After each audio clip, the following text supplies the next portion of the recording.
Marshall Harris from The Score, Carmen DeFalco from ESPN Radio, Cassie Carlson from here at Fox as well. All right, I want to get into Ben Johnson, his rookie season as a head coach with the Bears. Caleb Williams going into his second season. I don't know if you guys saw the piece, but Mark Potash wrote a piece today in the Chicago Sun-Times about this being the best Bears situation for a first-year head coach since the end of the Mike Ditka era, when Dave Wanstead came in. Carmen, you're giving me a look. I've heard that before. Last year was the best year ever for a rookie quarterback in the history of the NFL. I mean, you're not buying it. Give me a break. I'm not buying it. I love Ben Johnson. I think they hit a home run with Ben Johnson. I really do. But I'm not buying the Bears have the best anything. You have to, it's 40 years. I mean, come on. I mean, like, how many times am I going to, the Bears have the best this, the Bears have the best that? I don't believe it. Are you excited about next season? Off-season talk to build up some expectations for the season. Yes, yes, I'm excited about Ben Johnson. I think I've been talking about Ben Johnson for 2.5 years. But are you excited about the Bears next season? Oh, that's a I mean, sort of, I guess. Yeah, because it's the Bears, it's football. But you don't trust them?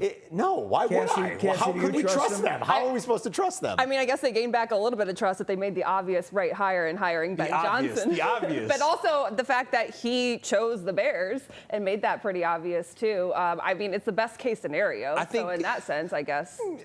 Cassie, I'm with you. Listen, it's healthy skepticism, and it is well-deserved based on all the moves they've made since probably Lovie Smith was the head coach, right? You take a look at that. I mean, my birth certificate, it says I was born in Alabama, but I am an honorary Missourian because you're going to have to show me before I sit here and say I believe in all the things that you're saying. So is it the best? Maybe. I don't know. Right, but yeah. I'm definitely not going to just jump on the bandwagon and say it's definitely the best.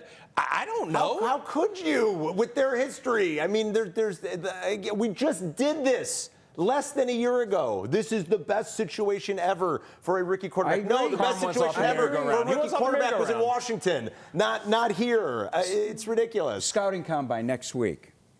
Where are your eyes? You'll be there all week. Who will you be watching for? Well, I'm interested in the offensive lineman because I believe that Will Campbell? Will Campbell, I don't think he's going to be available at 10. I think you're going to work from the inside out and go for some guards. Tyler Booker out of Alabama has some pro-ready.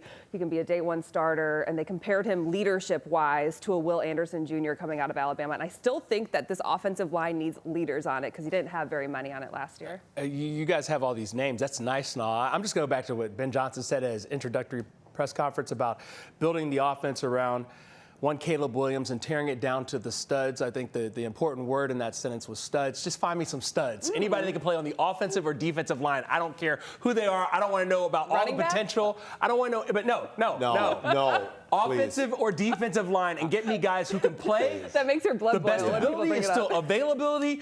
Just get me guys who can play. I'm with Cassie. Like, get some dudes on that O-line, like some leaders and some dudes, some dogs, some animals. Like, let's go already. Dolphins cut running back Raheem Mostert. Anyone out there want him? He had a terrible year. Because I keep hearing he had about 18 touchdowns one year and 2 and 3 he had a the terrible other 2. year last year.